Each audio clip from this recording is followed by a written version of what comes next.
number goes like this, right, go.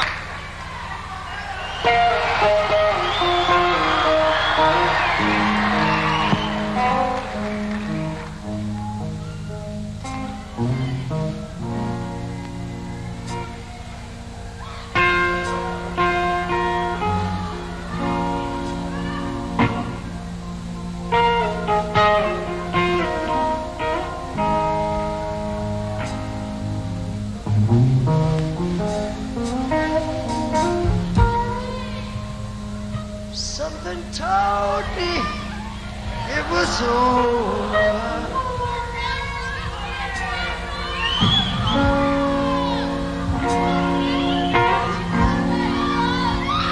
When I saw you and him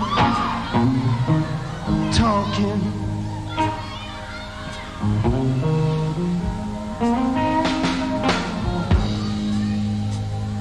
something deep down in my soul said, cry, boy.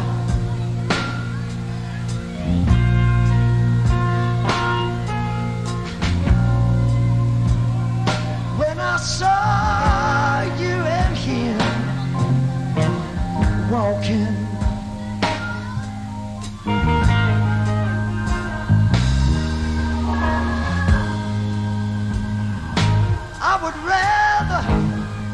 I would rather go a blind child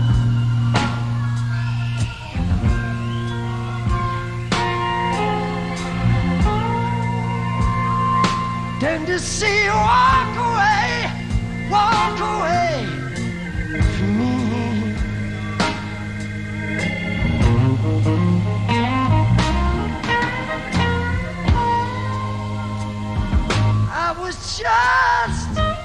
I was just sitting there thinking, you know the words, sing it.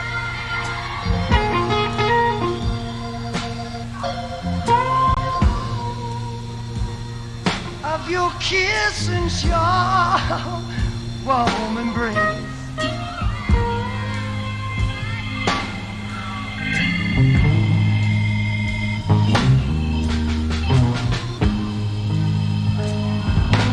Reflection in the glass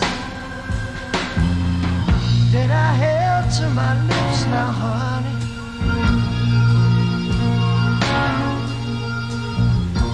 revealed the tears I had on my face.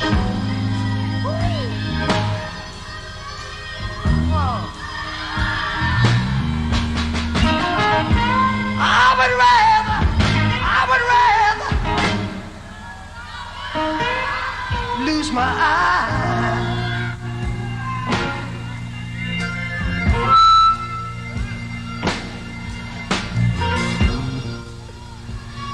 than to see you walk away from me.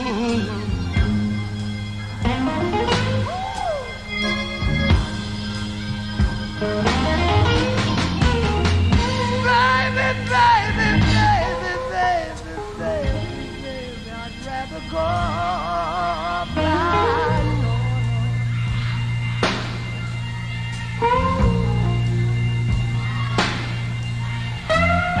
Didn't see you walk away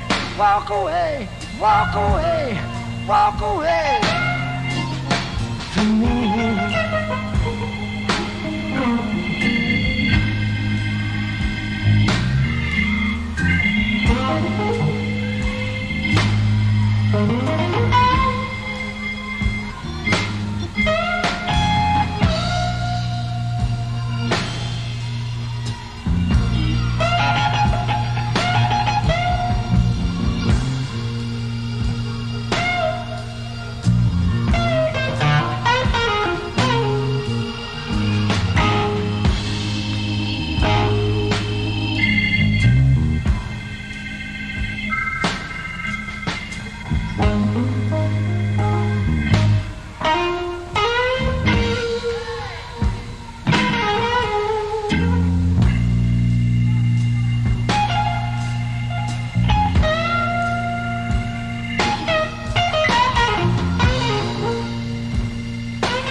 Hopefully it's focused enough. I can't see that far.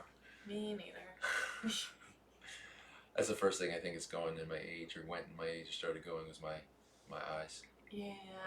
I really need glasses for certain things, but Yeah, that's okay. Driving. Once I run into somebody in my car, the first time, I'm like, now it'll be time to get my glasses. That makes sense. Yeah. Of course, this now will be on video, and that will be used in court to Oops. put me away. What's up, everybody? Talking about important stuff here as we get started. Hopefully everybody's having a great Sunday morning. If you're in the area around here, it's a rainy Sunday morning, so you should be here watching. What else could you be possibly doing? You're not outside taking a walk, I'll tell you that. Well, welcome back, Lauren. She was here 3 weeks ago? I think so. Something like that, a couple weeks ago. Very popular stream, so I decided I needed to bring her back and get more of you folks in here viewing. Hope everybody had a good week of training. I did. I had a pretty good week of training. Felt good all week. Rested up really well and recovered really well, so getting more sleep, so that's helped. And had a good day of training yesterday with Jason Goyer, the brown belt that he sometimes helps me with the streams here. Had a good roll with him. Good, like 8-9 minute roll. It's pretty tough, so felt good, except my back. But so today, as you saw from my posts and everything, if you follow me on Instagram or any of my social media outlets, Facebook or whatever, and if you're not, why aren't you? What's going on? What's wrong with you? You'll see that I was talking about how last week I was showing a couple ways that I like to take the back. Probably the main ways that I take people's backs. So now that you've learned how to take the back and you're there, well, what the hell do you do now that you're there? The first thing we're going to talk about, you have to keep it, okay? I'm not going to get into super duper details about all the ways of keeping the back, but I am going to show a drill I've shown on here probably twice. But the reason this will be the third time I've shown it on my stream is because it's a super duper important drill to do for back retention, keeping the back, but also it will play into one of the attacks that I use later. The movement we use for it is exactly the same as one of the attacks we'll use. So to get into that, over there, we'll go here. So I have Lauren's back. You know, I'm going to assume most of you know the fundamentals to keeping someone's back. I got one hook over, one hook under, my bottom hook's on top, and I'm keeping good seatbelt. There's a bazillion different ways people do this. Some people like to take this and shoot it under the armpit here, so it's harder to attack the grip. Some people like to get the grip and then use this as a control. I like this if I've gotten the grip in already, usually during the transition into the back. But we'll just talk about the traditional control here. Also, I'm hugging.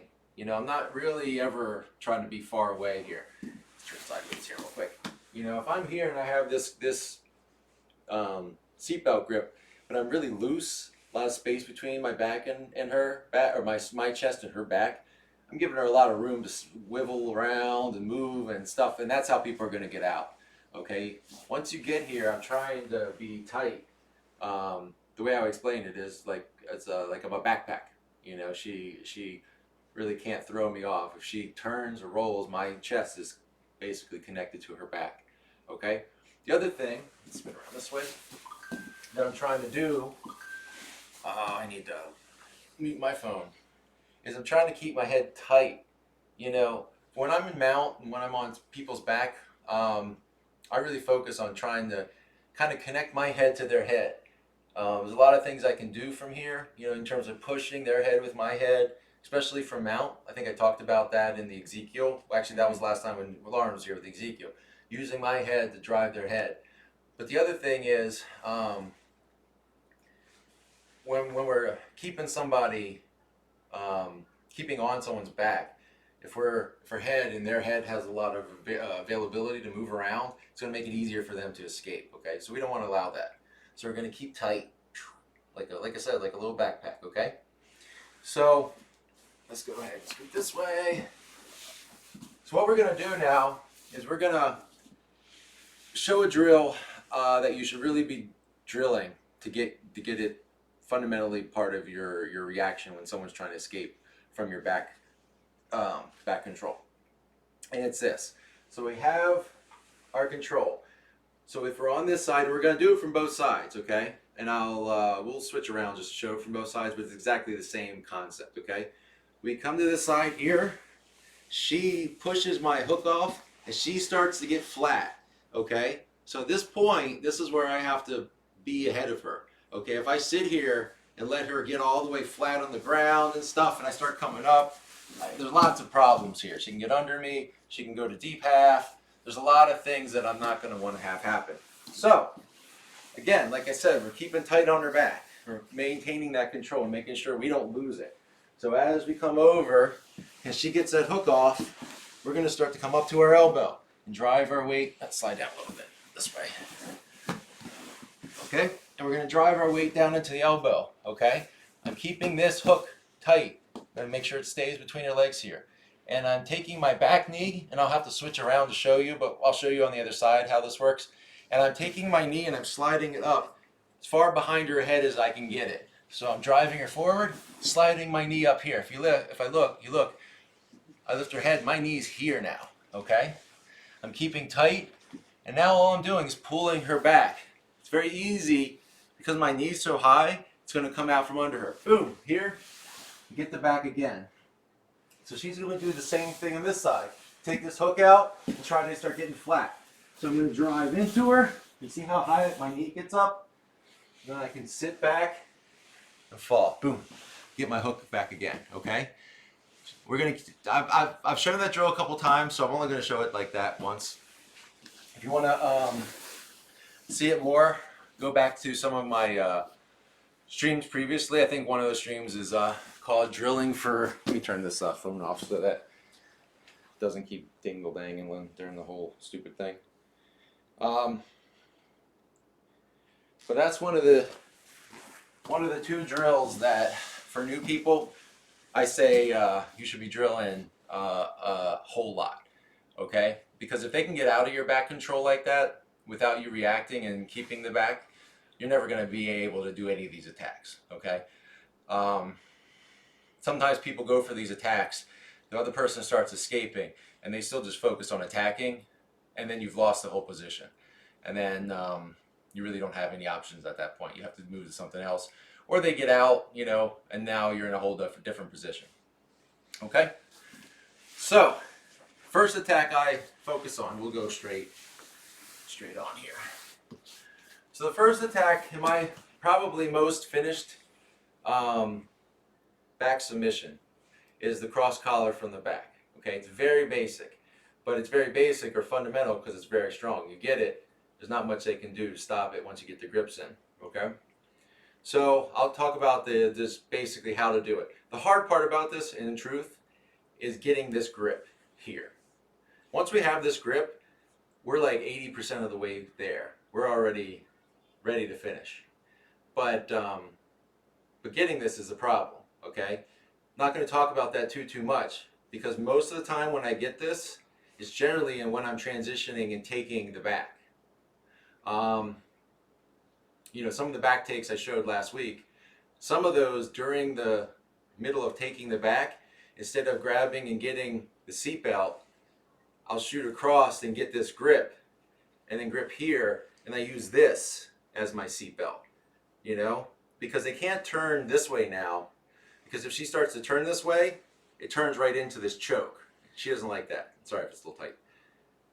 Okay, so let's say we're here, we're in our typical, you know, back position, and also we're almost never going to be on someone's back like this.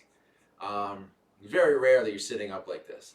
So once I get to this position, I want to fall, boom, to this side. So let's scoot up a little bit so it's not as far. I want to fall to the choking side. Again, I'm keeping my head tight. I want to start making her feel claustrophobic. I want to make her start feeling like she doesn't have any space to move.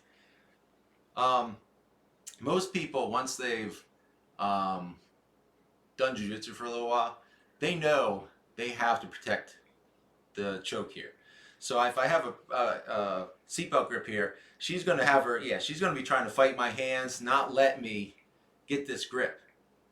A lot of times I'll come under here, grab her wrist or the meat of her hand, push it down so that I can open this up, and then I go for my choke, okay? Whenever I'm going for this choke, one of the things that helps me finish this a lot of times is the way I get the grip, okay? Now if I just get a grip like this, it's fine, you know, it's good. What I'm really shooting for is kind of rolling my wrist up and getting deep, almost like I was trying to grab the material behind her neck. Because once I get to there, and again, I'm not pulling this down. A lot of people make this mistake, and I think it causes more problems for them than they want. If I'm pulling this down, which makes sense, I'm trying to get higher up on her collar, I'm kind of tightening it, and sometimes making it hard for my thumb and everything to get in. So what I want to do is like roll it open, like this, roll it open, and that gives me all that space to take my thumb, and I'm rolling my, see how my wrist curves? I'm rolling up and grabbing. And then once I grab, I kind of drive, I drive like this. I get the grip deep and drive, okay? Now, we almost got this choke finished. Once this choke grip is in like this, it's very hard for them to get this out now. You know, they have to make sure I can't get the other grip really to keep this from being finished. This is the hard part. And I'll talk about the third attack I'm going to show you is what I usually try to do when I can't get this, because they're just too good at keeping me from getting this open. Every time I'm trying to get this, they're grabbing, they're controlling my arm. I can't get this, okay? So we've opened, we drive up here, and we got the grip. Our other hand that's still under her arm goes and grabs the other lapel, okay? Now here's another mistake people make with this a lot. They think that to finish this, they gotta pull this lapel up in this way. But that's not what we want to do, okay? When we go to finish this, we want to make sure we're taking this lapel and pulling it straight down towards her hip, okay? So we're here. Once I have these grips in, I'm going to now start to sit up onto my elbow, and I'll loosen this up so it's not as bad. Cool beans. So I'm going to then take my elbow and start pulling it back towards my body. What I'm ultimately trying to do is get my forearm flat on the ground, okay? And if you see, it's pointing straight at you now. It's way far away from far on the ground. So I'm pulling up and coming up, driving my weight, again, keeping tight. I don't need to be out here. I see too many people doing this kind of stuff. You know, there's the only time I really extend out is when I'm trying to get up. Sometimes, you know, I'm here and I'm having trouble. I can extend out to get up. But now that I'm here, my forearm's getting flatter on the mat. I'm pulling this. Go ahead and lift your hand for a second. Her other lapel here, like I said, I'm pulling it straight down. Because what that's doing is I'm using the lapel, the bottom grip, to pull her neck into the choking grip. But if I'm pulling this up, I'm not really doing that much. But if I'm pulling it down, that's tightening the lapel around her neck, kind of like a noose. Okay, I've created the connection of this noose. And then, you know, when they hang people, the noose pulls straight up and it tightens the noose around the neck. And as I am pulling this straight down, I'm driving forward and pulling my elbow back. Okay, and ultimately I should be looking down at her face. That's really going to set up the whole situation, okay? That's how we're going to finish these chokes more than likely, okay? Once we get to this point, I don't know if I've ever really had anybody not tap from this point. I want to make sure I'm keeping my hooks tight. I'm just being, you know, I'm just trying not to crush her with all my body right now, because people will start to escape. But here's the benefit of this. If she tries to hip out and escape this way, she's turning into the choke now. And it allows me I can pull out here, bring my leg back up just like we did before, and get it back and attack the choke. Go to a bow and arrow and other things, okay? So let's see that again. Is that okay? Yeah. Oh yeah, no, we're good. Okay. So again, I have the back here. I'm being tight, okay? Very rare is it ever going to be we're in this situation. Because if we're here, she's going to be trying to get to this side. Because it's harder for me to get this choke. Because I don't have the ground to basically block her. I mean, it's possible to get the choke from this side here, but it's so much harder. I can't get my weight into it. I have to really transition my legs and do a whole lot of different things to finish, okay? It gives her opportunities to get out. So that's why we're here. We're falling to our overhook side, okay? Let's turn a little bit here. Sorry, we keep, here we go. So we're here. Again, now I'm fighting to get this grip in the lapel here and open it up and shoot my thumb like I'm trying to touch the back of her neck. Okay, if I get a grip down here, it's not going to be helpful. I'm not going to be able to choke with this. It's going to be way too loose. If I do get a grip in here, I can use this and kind of pull it out and up to drive up further. But I find I've never really had a lot of success with that. My success comes from opening it and getting it deep initially. Okay? Sorry, I can feel your throat there. So I'm here, I have the grip, and I've got, most of the time I've never had a lot of problem getting this other grip now. Very rarely can they, I mean, they control this arm and grab it with both and stuff. They know, but this is the arm. There's a lot of other chokes we can do from here without this other one. We can transition to bow and arrow. I will show a bow and arrow as the last thing, but a little bit different positioning. So we're here. I've got the grip on the lapel, the bottom lapel, with the arm that's under her her arm here. Like I said, we can extend out here to come up, but we're not extending to finish, okay? So I have the grip here. I'm pulling this straight down as I drive my elbow back and look at her and watch her get choked. And then she taps, okay? That's my main, anytime I get someone's back, that's the first thing I'm looking for. Because it's low risk. If I don't get it, I haven't lost the back. I haven't tried to attack something else and lost the back completely because, you know, like the next thing I'll show is an armbar from that position.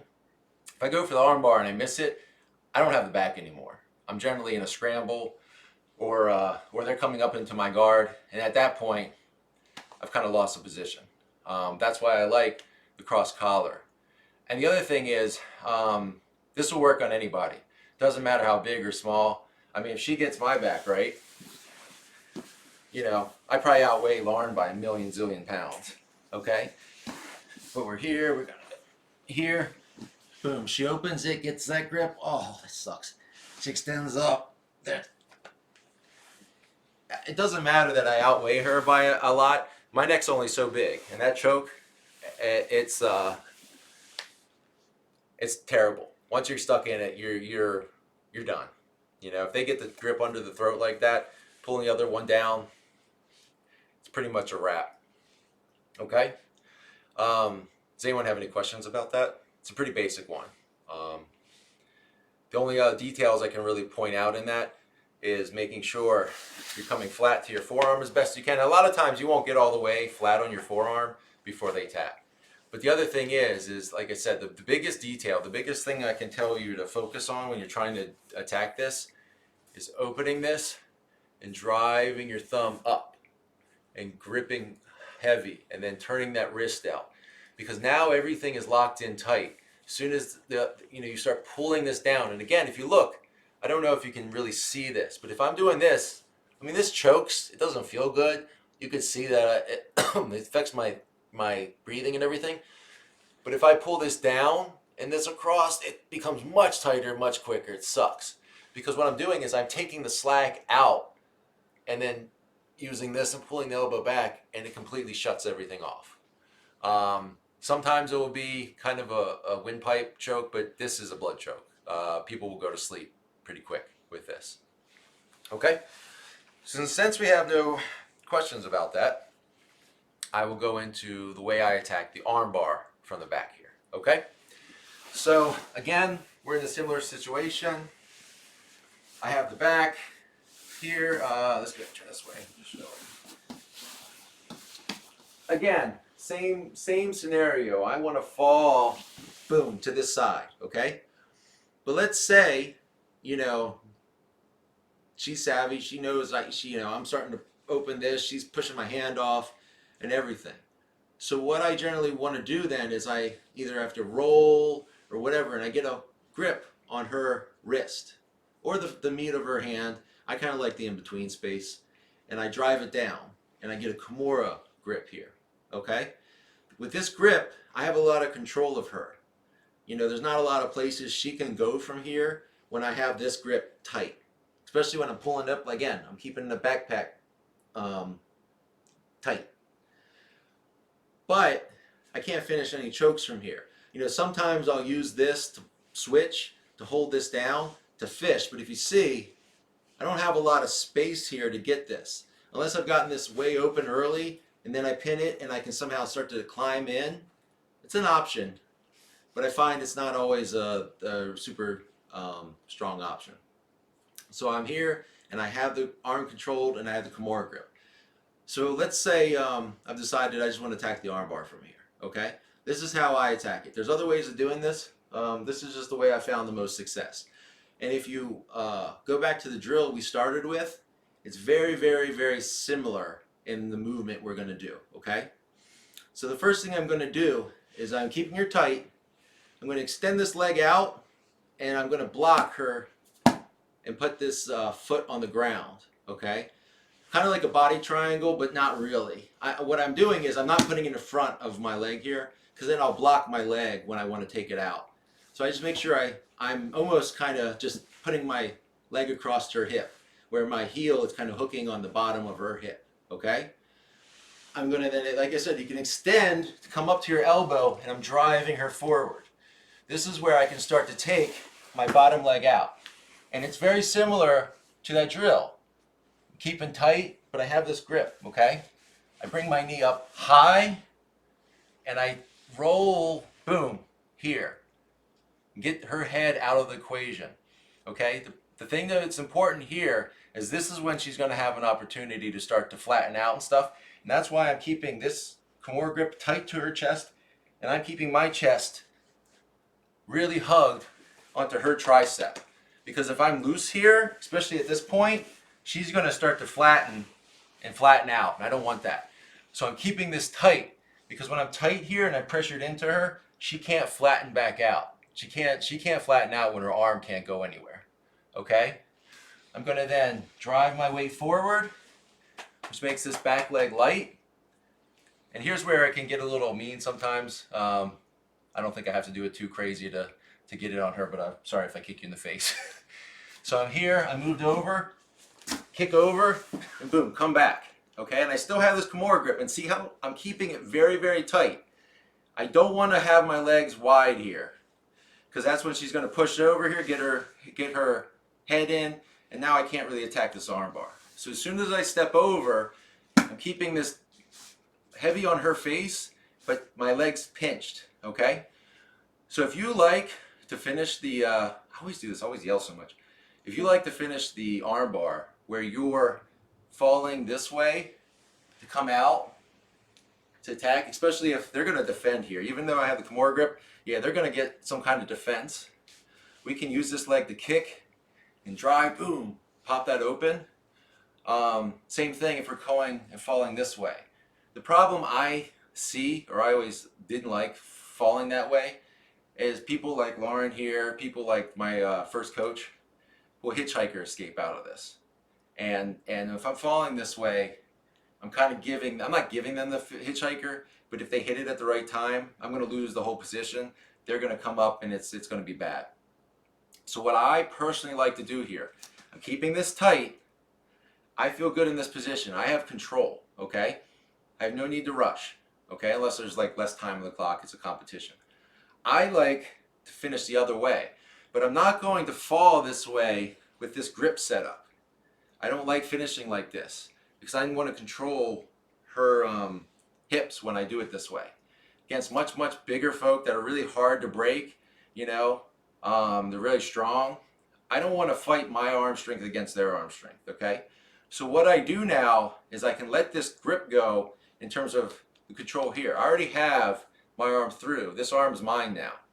I connect my hands together. I can do a gable grip. I can do an S grip. and I shoot it through and switch. So now that my other arm is the arm controlling. Don't, please, please, please don't. You probably will at some point. Don't take this out to switch. Because as soon as they feel you take this out, they're going to tighten up, and now I have no arm control anymore. That's why from here I'm connecting my hands, whether, like I said, a gable grip works, an S grip works, and shooting it through. That way they don't have any opportunity. And again, I'm keeping this heavy. I'm being very nice with her now. A real person, I'm like driving my face, my leg down, trying to point their face basically that way. Because if I'm very light on this leg, they're going to sit up into me. They're either going to push up and they're going to sit up, yes, and this, and then that's no good. I don't want that. So I'm keeping very, very heavy with this, okay? Let's turn a little bit more there. Here we go. So now that I've switched my arms through, I'm grabbing either up high on my collar. I like to be on, I just kind of like hook and do this. I'll grab her knee or I'll grab the hip. What that does is that gives me control now. And I start to fall this way, okay? I still have the option of kicking here to break the grip if I need. But at this point, with a high grip here, I start to push and straighten my leg out over her head as I fall this way. And then I slowly just drive myself back. The reason I like this is because if I'm going against somebody that's much, much stronger than me, or they weigh a tremendous amount more than me, they might have a really, really strong defensive grip, okay? I don't want to fight that with my arm strength, okay? Because I might not win that battle. But my body is going to have way more strength than their arms. And the other thing is, because I'm using gravity, it's only a matter of time. So let's say she had even, can you get that, yeah, here, where she's really got that deep figure four rear naked choke type grip. It's fine. I'm still here. I'm still kicking down. Sorry. You're good. Kicking down on her face as I grab and I'm falling. And I'm just waiting it out. And I'm just trying to, yes. Because eventually her arms are going to give out. Once their arms give out, I don't even need to necessarily transition. I keep hugging and pinching my knees, and as I come back until we get to the arm bar. If I need to let go and transition and grab the hand at that point, great, I will. But what I find is by the time that the person's arms give way, they're ready to tap because they know they've lost. Especially if they fought for a very long time. We'll go ahead and show it again. Especially if they've fought for a very, very long time, their arms are pretty much dead then. And no, even with that, my biceps were burning. Yeah, and I'm not using any strength to do that. All I'm doing is just turning and falling back with my body. If I'm using any muscles at all, it's my core muscles, which are going to be way stronger than her arm muscles. There's very few people, I'm not saying there's nobody, but there's very few people that have arm muscles that are stronger than my core muscles. You know, maybe someone like John Rollo or whatever, his biceps are the size of my thighs, so who knows. But even against him, I feel comfortable. I would be able to get that arm out. So again, I'm going to show this from the start, okay? So we're here. I have my seatbelt control. I fall, boom, here. We're doing that grip fighting. I get a control here with my overhook, pinning her arm to her body. Kimura grip. Top leg shifts over, blocks her hip, okay? Extend out so that I can come up to my elbow. I'm driving her forward using my chest on the back of her, on her back, okay? I start to turn her up and slide my knee out. My knee comes up, and now I have, let's slide down again. Let's, this way, there we go. Here, again, I'm keeping everything tight. You know, I'm rolling my wrists down. I'm keeping her hand pinned to her, her chest. If I'm very loose here, she's got a lot of movement. I don't want to give her movement. So almost like I'm keeping this all tight. I cut this in, I shift my weight this way. If I try to step my leg over without shifting my weight over, it's very difficult. Because all my weight right now, if my weight's back like this, is in my back leg. I want to get as much weight out of my back leg as I can. So I shift forward and turn. that allows me, and you have to kick. You're going to have to do this. It's not a slow movement generally. I'm here, I'm tight.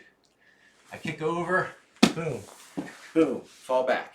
Pinching my knees as soon as I get back. Because if I don't pinch my knees and I'm way, yeah, she's going to get the head in. And then, you know, I might be able to pull her back up and try to attack the back again. But I wasted a lot of energy and time just to do nothing. Okay? So again, Kimura grip here, tight, knees pinched. We're keeping this tight. As long as her tricep is stuck to my chest, she can't move a lot. Okay? Same principle. I'm still keeping this tight as I transition my grip through. Boom, here. I can pull down and get a tight grip up. I can just kind of, I don't know, like that neck protection kind of grip. I'm just keeping a hook here on her arm, okay? Grabbing her hip or her knee, whatever. Kicking down on the face and straighten my leg as I slowly fall towards her hip and fall back. As you see, it's just my body weight causing that. As soon as it comes out, I keep straight, pinch my knees again, and then get the tap. Okay? Is there any questions about that? That is the main way that I attack arm bars. I don't see a lot of people do it that way. I just like it because I feel like I have the most control. They can't hitchhike or escape away because I have a grip on the pants, so they can't go the opposite direction. And regardless of what kind of grip defense they have, whatever grip defense they have is fighting against the strength of my core of my body and gravity with my weight pulling back. So that's the main way I attack arm bars in almost every situation. You know, except for like arm bars from closed guard. If someone's on top and whatever, then I don't necessarily do it that way. But that's the way I attack that. So now you know. So now you know how I'm probably going to attack you if I have your back or your arm like that. So giving up all my secrets. That's okay. So the last thing we're going to go into is the bow and arrow. So the bow and arrow choke, we can set it up from the first that cross collar attack from the back grip. We can go after bow and arrows from that. There's different ways of transitioning into it. The bow and arrow to me is the worst choke ever. What? Dude, what's your problem? What do you mean? Best choke ever. No. I mean the worst one to be in. Oh. Okay. Sorry. Okay. No, I meant the worst one to be in. Sorry. Because if you're stuck in a bow and arrow choke, you're literally getting choked with the force of their whole body. It's very, very hard to fight through a bow and arrow choke if it's deep. Yes. I meant as on the receiving end, it is the worst. Rear naked chokes suck. You get your neck crushed. It's bad, but you know, it's whatever. Cross collar chokes, you're getting your neck crushed. It sucks. All right, you just started out the stream by talking about how great the cross collar choke is. It's so great. I had to assume. Yes. Oh yes. With the bow and arrow, see the problem with the bow and arrow, not the problem with the bow and arrow, the problem being in a bow and arrow, and you'll see once we set it up, is that they're literally using their whole body to wrench that choke into your throat. Doesn't matter the size of the person, their body is going to be much, much stronger than your throat. And this is the one this is probably the choke I've seen the most people go unconscious because of. Because they're fighting it, they're fighting the grip, and the person that has the bow and arrow on them, again, like that armbar attack, they're just waiting. They just have to wait it out. They're using their whole body, they're extending, they're just using their body and gravity to create this torque on your neck or this choke on your throat that eventually, I think because people can create a little space with a grip or defense, they slowly just go unconscious, and they're unconscious before they even know that they were going unconscious. That's why I tap early to them most of the time if I'm stuck in them, because if I can defend and get the arm over my head or defend and get enough space where I flatten out and the angle changes a little bit, that's great. Then I can start getting out of it. But if I'm just defending basically by, you know, keeping their arm from going back another inch, which would completely, you know, put me out, as soon as I start losing it, I just tap right away, because you'll go unconscious without realizing it with this choke. So, but I'll talk about one of the ways that I attack this choke a lot. And it's kind of a little unconventional because most of the time, like I said, people set it up with the traditional choking grip. But what I find is when we get someone's back we're here and we get them to this side, they know they can't let me get this grip, right? So they're hell bent on fighting this and fighting this and fighting this. So what I end up doing is if I'm not getting this or they're using both their hands to protect this, I'll take that underhooking hand out and then shoot it shallow through and get that grip set up here. Okay? So now I have the grip set up, and you'll be amazed at how many people won't address this as it's happening. But now that we have this, what we have, is a bad situation in that I don't have a lot of control of the top of her body because both of my hands are over top now. So I don't have a lot of control of her shoulders and stuff like that. So the transition into the bow and arrow is what becomes important at this point. And I might have to switch, like spin us around halfway through this to kind of show, because once we come up, we're going to be facing this way, okay? So we're here, we're in this fight, you know, maybe I even have this, you know, where I've gotten this grip here. I slide this out, and again, I'm not coming around the front, because then she's going to see this come in and block, and now I'm in a bad spot, because now I don't have a good control of the top of her body at all. So what I do, and this is the benefit you get from this, is that you can come up here and come from the back, where she can't really see it coming. So I come in, and I slide under the jawline to shoot through here, boom, and get this grip, okay? Once I have this grip, now I have to transition in the bow and arrow quick before they have a chance to realize that they can start to flatten out and get out of this, okay? Now sometimes the way they're going to get out of this is they're going to start flattening themselves out here like this. Yeah. And now, as you can see, this choking arm isn't really doing a lot. So come back here.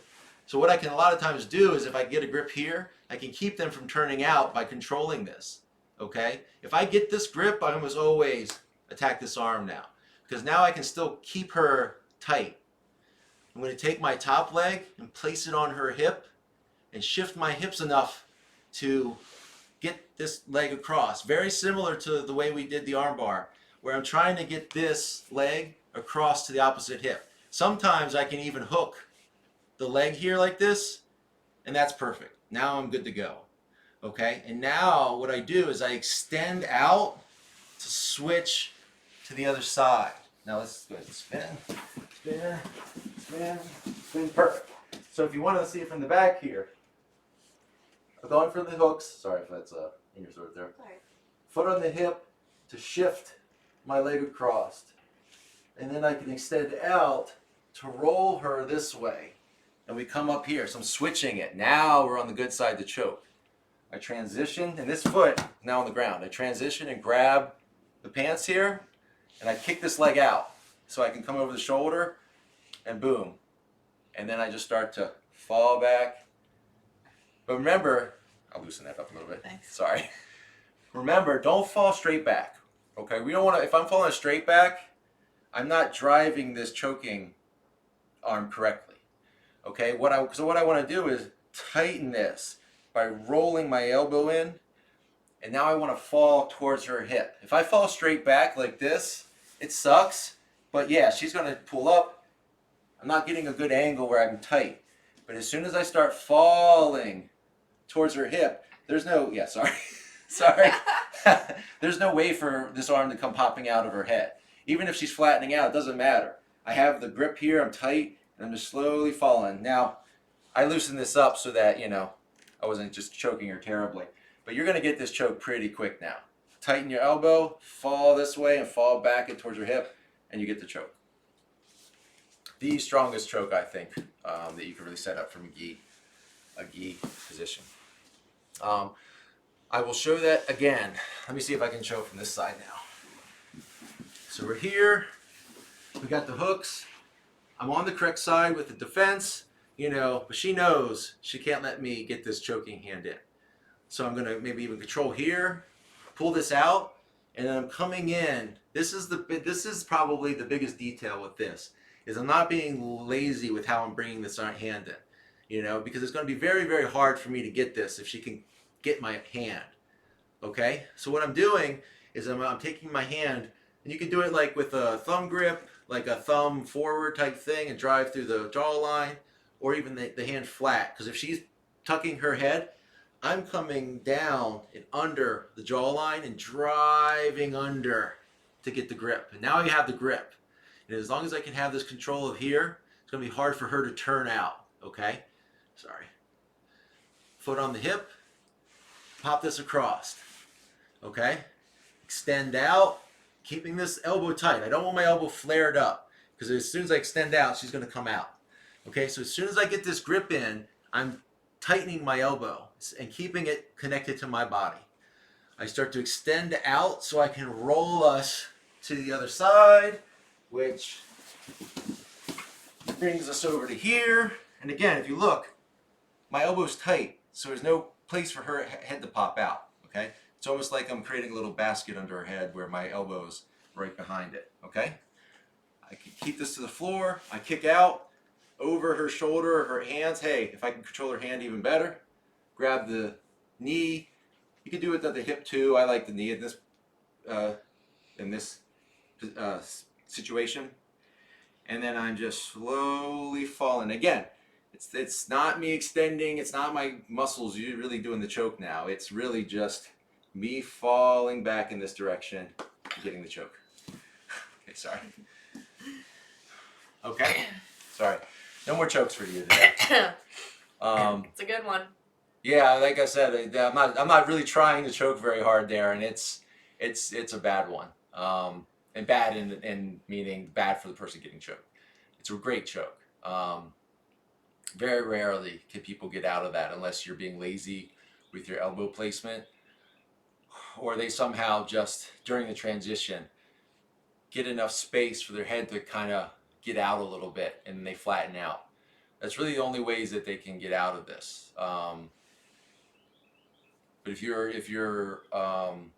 what's the word I'm looking for? If you're thinking about your elbow placement a lot and making sure your elbow isn't flared out, keeping it tight, you're going to finish this almost every time. Because the extending out and the transitioning and rolling to the other side is very, very easy. I've never had a lot of problems once I had this grip getting them over to the other side. Because I'm not really forcing them to the other side. I'm extending out and then we're moving to the other side. Did you want to give it a try? Sure. Okay. I should be nice and let her choke me just once, you know. So we're here. And we go to boom. And I'm making sure, I'm like, I am not letting her get this choking grip. I know if I control this arm, I can't get choked. You know, so she takes her hand out, keeping it very, yep, driving it through, yep. Even if I'm keeping my chin low, she's just gonna drive it through and get that grip. Yes. Oh. All right, now she'll close your elbow down. Yes. Get that across, and then she extends out. It flattens me out. It makes it easy for her to roll to the other side, which is gonna then. So over here, she rolls out to here. Already I'm like, oh no, I can't get this. Oh, this. Whew. As you can see, because she did a good job of keeping her elbow tight there, I didn't make it very far through that transition before I started getting choked. Even if I'm getting a grip here and pulling down, again, now she's just going to fall back and towards my hip. Oh. Yeah, it's not fun. It's not fun. It's fun for her. It's fun for the person choking. I always have fun choking people like that. I don't, like I said, that's a kind of a, I don't know if I would say it's a non-traditional way of setting up the bow and arrow. It's just, it's the way I found that I had most success with it when people are being very defensive. Give it a try yourself. Drill it, you know, watch this again, drill it, see if it works for you. You'll be amazed at how often you can shoot that hand in and get that grip without them even realizing that you could have, you were having a chance to get that collar. I think a lot of times when they feel your arm come out from under their armpit, they think you're transitioning to something else, or they think you're moving somewhere else, because generally people don't let that go. To keep, like we talked about, keeping tight and keeping that seatbelt grip is pretty important. So when I'm here and I start to take this out, a lot of times people don't think about, oh, he might be attacking a choke or he might be trying to get the grip. It's not until I start to get this through that they kind of realize what's happening. And then by that point, usually I'm too far and I get this. And the good thing about the bow and arrow chokes is, unlike the cross collar where we really need to get kind of a high grip, we can get a more shallow grip with the bow and arrow because we're putting so much more torque. I mean, obviously the higher the grip, the better, but we're putting so much torque into it with our body that even if we have a shallower grip, like instead of up here, it's more down here, we're still under there and we're still using the body and the elbow down to choke. So there is probably 90% of how I attack people from the back. Do that guard retention drill or that back retention drill. I know I only showed it one time. If you really want to see it shown a number of times in a row, I feel like the name, if you go on my YouTube page, the video is titled, like, it's from a stream, like a bunch of streams ago. Might be called like my favorite drills, or in that one I talk about the side control retention drill, which is another important one, just as important, and the back retention drill. So go find that and watch it. But then go try these attacks. You probably already know the cross collar attack from the back if you've done that before. But the other two kind of ways that I've found that I attack the armbar, and then, like I said, that bow and arrow. I have a competition match where I set that up that way, where I had the guy's back. It was at the DC Open. I think it was the first DC Open I did. Unfortunately, I didn't finish it, and I don't know why. In fact, it's funny. If you look at my Facebook picture, the one where I'm kind of in a bow and arrow position on somewhere, and I'm looking like kind of angry. So I'm checking the time because I'm angry that I'm not getting this choke, and it's the exact. I set it exactly up that way. I think the problem was I had my elbow too flared, and so I came across his jaw more, and he was just hell bent on not tapping. I mean, he was losing by a bunch of points, and he basically sat there very uncomfortably, getting his face kind of crushed for like a minute, which is fine, good on him. But I don't know. Like I said, he wasn't going to reverse it at any point. I wasn't gonna let go of it at that point. I just tried to keep driving through, but because the grip wasn't as deep as it needed to be, it was up on his chin more. I was really just torquing his head more. I'm sure his neck probably hurt a lot the next day. But Hey John, yes, since we have a few minutes, Yep. would you mind if I showed something that's a combo of all three that is my favorite? absolutely. That's fantastic. Alright, so it's the exact same setup Let's scoot down a little bit. yeah. where we're falling to the strong side, opening the collar up, can extend to come up if you need to, putting that leg across, kind of using your body to shift them forward, and bringing the knee straight up to the head, loosen that a little bit, Thank you. grabbing on the pants, and sitting back straight to your bow and arrow. Oh, yeah. That's funny because it does combo the positioning. It's all three. It's all three. Yes, and that's I think how you would probably want to set up if you have that cross collar grip set up and you can't finish just from the cross collar on the back. Transition. I've done that before. Sometimes I put their knee on the back of their head to extend out. I find that putting it over works better. Yeah, I like the. So I'm probably more flexible than your. I'm just gonna go Yep, straight to the bow and arrow. Probably more flexible than your average person. That Oh, yeah. I just kind of throw my shin back and kind of shove their head into it, and it's not fun. It's not fun at all. It's definitely not fun for me. Not fun for getting the person. But if you're not flexible, if you kind of shrimp out, you can make that room to bring it over. Yep. And I find that if I get the cross collar grip set up, but I can't quite finish it for some reason, you know, for whatever reason, maybe my grip isn't deep as it needs to be, that's the perfect thing to go to after that, because you're basically in a great position, you have great control of them, and then as soon as you get to that bow and arrow position, they're done. There's not a lot of ways of getting out of there if the person that's applying it applies it properly. It's very, very hard to deal with that. And again, it's great against larger opponents because it's not like they can fight through it. You know, regardless of the size of someone, if their neck's getting squeezed enough that no blood's coming through, everybody, big and small, goes unconscious pretty quick. So awesome. I think that's it. I think that's what we ended up. Thank you so much today. Thanks for letting me yeah, absolutely. That's a fantastic way to put it all together at the end there too. So thank you so much. Check back. I'll be back next weekend. I think the weekend after that we won't have a live stream. Although I think I'm going to record one ahead of time and it will stream live, but that'll be on November 10th. Next week we should be back live. One of the other things I wanted to point out, and I couldn't get the stupid contact thing to be working correctly below, but if you are interested, if you ever thought, I want to go and learn at the Platinum compound with PlatinumBJJ,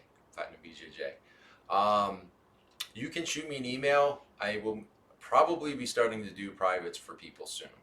I'd like to see what the interest is and everything. You can come here. We'll record it. That way you'll have a recording of the private. So if you forget something later, you know, basically I'll send you a copy of the video. We won't stream it live to everybody. It'll be just for you. We can work on some stuff if you're you need some help with some specific things you think that I've shown before that are pretty good, that you're trying to add to your game, a part that you're having problems with. Email me at PlatinumBJJ@outlook.com. I will eventually there's a link below. I will eventually get that fixed. Right now it should be a link, but it's not working for some reason. I was trying to get it set up before the stream, but it didn't seem to work for some reason. I don't know. That's weird because it looks like the chat thing came up, but it didn't come up on my chat thing here. So I'm not sure. Let me see what someone said real quick. Hold on. That's I haven't figured out that detail yet. Why is this not coming up on the chat? That is so weird. Sorry, I have to look at this little thing here to see what you're saying here. I've been going. Oh wow, that's tiny.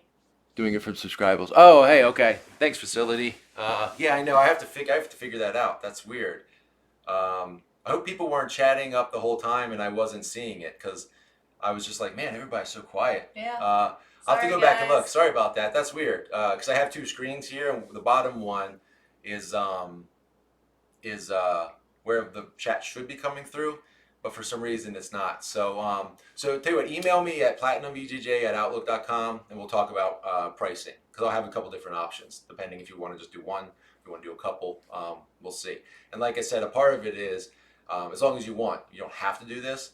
But we can record the whole session that way, and I'll send it to you right afterwards. So that way you have a copy of it, so that you can see. Actually, tell you what. Hold on a second. Let me see if I can pull this up real quick. Sorry, I know we're getting a little bit out of sorts here. No, it's not popping up, right? Hold on a second. Let me tell you what. Where's my phone? I should be able to read these chats on my phone, so give me a second. Sorry about that. For some reason, oh, of course, after I pulled it up, it doesn't. Tell you what, I'll check your chats afterwards. I'll check what people have said. I apologize that I can't see it here for some reason. Like I said, if you have any questions or anything, just email me at PlatinumBJJ, all one word, at outlook.com. I'll answer any questions you have. We can talk about any of the stuff, schedules, all that kind of stuff. So, but just let me know. Thanks again, Lauren, for coming through. For having me out. It's always great having you. This is the hardest, like I think I said this in my last stream, this is the hardest working female jiu-jitsu person I know, and probably, in all honesty, the hardest jiu-jitsu human I know in terms of working. So check out Facility 74's Twitch channel as well. He does a lot of jiu-jitsu related stuff as well. He's showing technique stuff from his home. He's streaming their open mat sessions, so you get a lot of watching a lot of rolling going on. So that's good. Tell you what, let me see if I can pull this up because people are actually starting to chat now a little bit more. Dan, can you talk your favorite no-gi finishes from the back? Okay. So no-gi finishes from the back. We could take a minute or two. So the armbar that I showed works just the same, exactly the same from no-gi. What I find, and you may think the same or not, obviously chime in with your own options, but to me the rear naked choke is much easier to get from no-gi than gi. The problem with gi is you have all this material stuff, and you can get, I mean, I've been rear naked choke, straight rear naked choke from in gi before, but to me, because you have the lapels as an option, and they're just much, to me, it's just easier to set up, and you have more options with them. That's why I tend to go for those with the in gi. But no gi, probably the best is going to be the rear naked choke. And if you watched ADCC this year, you saw that almost everybody that finished from the back finished with a rear naked choke, and not all of them got under the chin. The thing that sucks about these rear naked chokes is that let's take our gi off real quick and I'll show. And Lauren could probably show too on me. Is that I like the if I can't get under. Yeah, and that's the thing. What you saw at ADCC was, first off, different than the typical back positions that people use in gi. A lot of body triangles. Because you can get people really stuck in. If you have a good body triangle, which if you don't know what the body triangle is, it's like this. We'll just go from this side. Yeah. We're here, and instead of the hooks, which kind of sometimes allows them to push and flatten and stuff, we go across and make a triangle here. It creates a lot of pressure on their breathing. You can really squeeze them. It depends on how big the person is too. But also what we can do is take this foot and hook here. So if they try to turn into us, we can just push them forward. And it really creates a lot of problems for them to get out. And then because we don't have all that material, and I have a little wrist thing here, so I'll try not to drive it into your neck so much. One of the things we can do is if they're really defending and stuff, we have the option, we grab the shoulder, and we were doing this actually a week or two ago where we were talking about this. I don't try to get a super, if I'm under the chin, then I try to grab on the lat. But let's say she's tucked her chin, I try to grab out in the shoulder and drive my forearm into her chest, not into her face or her chin, into her chest, and then roll it up and get under there. Then I close this, and you can start to use this as a lever, controlling this arm and pulling your elbow back, kind of like the cross collar from the back, and start slowly drive in, and you'll choke them. But even with this, even if as soon as you're under this, you can come in here, grip, come over, and then boom, just finish. But here's the thing you saw at ADCC a lot. Their chin was in, and they couldn't get under. And it didn't matter. They would still do here, get in here, and just slowly. Because what happens is one of two things. Either your jaw feels like it's going to break, because you're back here where your jaw kind of locks into your skull, starts to feel like something in there is going to break, because all this is getting driven in. But you can still choke people. If they're tight here, you're essentially crushing their jaw line and their chin into their throat and still choking them. Yeah, I still felt it here. Yeah, and that's the thing. Pressure. That's the thing. Because of the, you get me in that? Because once you have that lockup where you've kind of grabbed your bicep and got this back, sorry, right? Once this is tight, even if I have my chin in here, once she locks that grip up and gets behind my head and starts to squeeze, it's only a matter of time before I'm going to be done. I can't deal with that. Either my jaw feels like it's going to break, or because of the hugging and she's using her body and the force of her body. Would you do that at a normal roll in class? Seems kind of horrible to do. So that's an interesting question. Personally, I wouldn't. So what I would do in that situation, it kind of goes back to something I said last week when I was at the end of the stream with Jason. Don't focus on winning at training. Okay? What I would do in a no-gi situation, if somebody's hell-bent on keeping their chin there and I have that locked up, I'd squeeze it for a second to where I feel like I know I'm comfortable, I could get that, and then let it go and move on. You know, attack something else. Try to attack the arm bar. Try to see if you can drive and get the arm under their chin. Because there's no use in hurting your partner. There's no use in hurting somebody else. I will if they're okay with it, but I go super slow with it. So that's the thing. So what I've started to do a lot of times when I've rolled with like newer folks or white belts, if I'm working on attacks for whatever reason, I do what's called catch and release. I'm sure Lauren's heard about this before and stuff. It's where I get to the point where I know I have the arm bar, I know I have a triangle or whatever, but I just don't finish it. You know I could finish it if I wanted to, but I don't. Because what's the point necessarily on finishing? You know, if I'm, I've done this almost 7 years now, I'm a purple belt. If I'm rolling with a one stripe white belt, what's the point of tapping them 5 times in a row, 6 times in a row? I want them to work too. Mm-hmm. So what I would do in that situation is I'd get the grip up, set up where I know if I wanted to, I could just hug and tighten the finish. But just let it go. Let it go and attack something else from the back. This gives you an opportunity to work on something else from the back, or you can let them work an escape from the back, and then you react after that and work on something else. That's what I found as a way that when I roll with newer folks, it helps me get better. Choking them over and over again or doing something doesn't necessarily help me get better. The only time I'm really trying to win at training is if we're doing competition training, getting ready for a competition. Mm-hmm. Because I'm trying to sharpen up all that finishing and all that, not letting them get a chance to escape. If it's just typical rolling, typical time training, don't crush your head. You don't have to. There's no point. You can do it, especially if you're a big dude. It's fine. Get it set up, hug it like where you could finish if you want to, and then just let it go. Move to something else. Try to attack a triangle from the back or something. I don't know, whatever, something else. Just don't. There's no reason to basically make someone have to take 3 or 4 days off because their neck's all screwed up. Because they sat there because they decided they didn't want to tap right away. At the end of the day, they can tap when it's too much.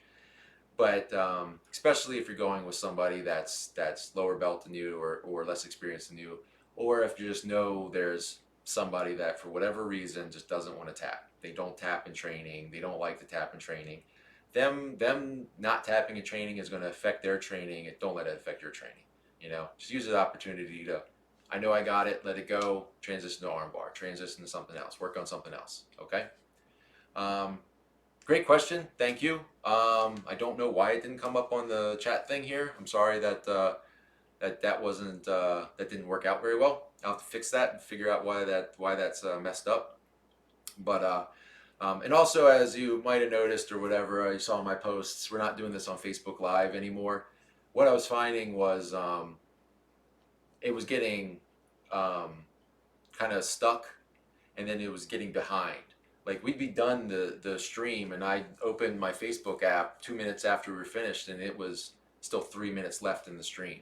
And on the Facebook Live stream, for some reason, it was getting way far behind, and then people's chats weren't really coming into things in a timely manner. So unless they fix that or whatever, we'll probably still just continue to do it on Twitch and YouTube. Yeah, absolutely, no problem. Who was that? I don't even know. Oh, Rob. I figured that was Rob. I figured it was Big Rob asking, if you should crush people's heads or not. I thought it was you. Um, so, um, I prefer, in all honesty, the streaming on Twitch. The chat stuff works great, everything. So for now, I'm still going to do it on Twitch and YouTube. But until I feel more comfortable with Facebook, I don't want to put some crap out there where people are asking me questions 5 minutes after we're finished because they're still watching the Facebook stream and it's just not working right. So, okay. That's it for this week. I got to get going. I'm going to go play some board games with some folks since the Ravens have a bye week this week. And then they're going to beat the Patriots next week, so that should be fun. So that's it. Come back next week. See us. And that's it. Goodbye, everybody.